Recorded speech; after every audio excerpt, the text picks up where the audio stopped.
Hi అండి, నా పేరు సంధ్య. ఈరోజు మనం బాదం బర్ఫీ అయితే తయారు చేసుకుందామండి. పిల్లలు పెద్దలు మెచ్చుకుని ఈ బాదం బర్ఫీ చాలా చిటికలో తయారు చేసుకోవచ్చండి. ముందుగా ఒక బౌల్లో హాట్ వాటర్ని వేసుకుని ఒక కప్పు బాదంను వేసుకుని మూత పెట్టుకుని ఒక 10 నిమిషాలు పక్కన పెట్టుకోవాలి. తర్వాత చూపిస్తున్న విధంగా బాదం పొట్టంతా తీసుకుని ఒక బౌల్లోకి వేసుకోవాలి. ఒక మిక్సీ జార్ తీసుకుని ముందుగా ఒలిచిపెట్టుకున్న బాదం పప్పులను వేసుకుని మిక్సీ పట్టుకోవాలి. మధ్య మధ్యలో కొద్దిగా పాలను పోసుకుంటూ మెత్తటి పేస్ట్ అయ్యే వరకు మిక్సీ పట్టుకోవాలి. తర్వాత గ్యాస్ని వెలిగించుకుని ప్యాన్ పెట్టుకుని ఒక హాఫ్ కప్ పంచదార, హాఫ్ కప్పు వాటర్ వేసుకుని తీగపాకం వచ్చే వరకు మరిగించుకోవాలి. బాగా మరిగిన తీగపాకం వచ్చిన తర్వాత ముందుగా మనం రెడీ చేసి పెట్టుకున్న బాదం పేస్ట్ని వేసుకుని ఉండలు లేకుండా లో ఫ్లేమ్లో కలుపుకోవాలి.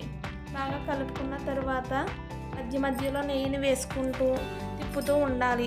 మనకు సరైన కన్సిస్టెన్సీ వచ్చే వరకు ఎక్కడ అడుగు పట్టకుండా మధ్య మధ్యలో నెయ్యిని వేసుకుంటూ తిప్పుతూ ఉండాలి. మనకి దగ్గర పడుతుంది అన్నప్పుడు కొద్దిగా ఇలాచీ పౌడర్ని వేసుకొని కలుపుకోవాలి. మనకు సరైన కన్సిస్టెన్సీ వచ్చినప్పుడు నెయ్యి రాసిన ప్లేట్లోకి తీసుకుని బాగా చల్లారే వరకు వత్తుకోవాలి.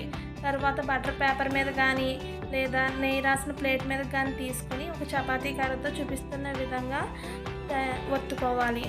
తర్వాత మనకు నచ్చిన షేపులో కట్ చేసుకుని సర్వ్ చేసుకుంటే పిల్లలకి పెద్దలకి నచ్చే బాదం బర్ఫీ అయితే రెడీ అయిపోతుందండి. మన ఇంట్లో అందరికీ తయారు చేసి పెట్టడం వల్ల మన చేతులతో చాలా హ్యాపీగా అయితే ఫీల్ అవుతారండి. మీకు కనుక ఈ వీడియో నచ్చితే please comment, like, share, subscribe. Thank you for watching. Bye.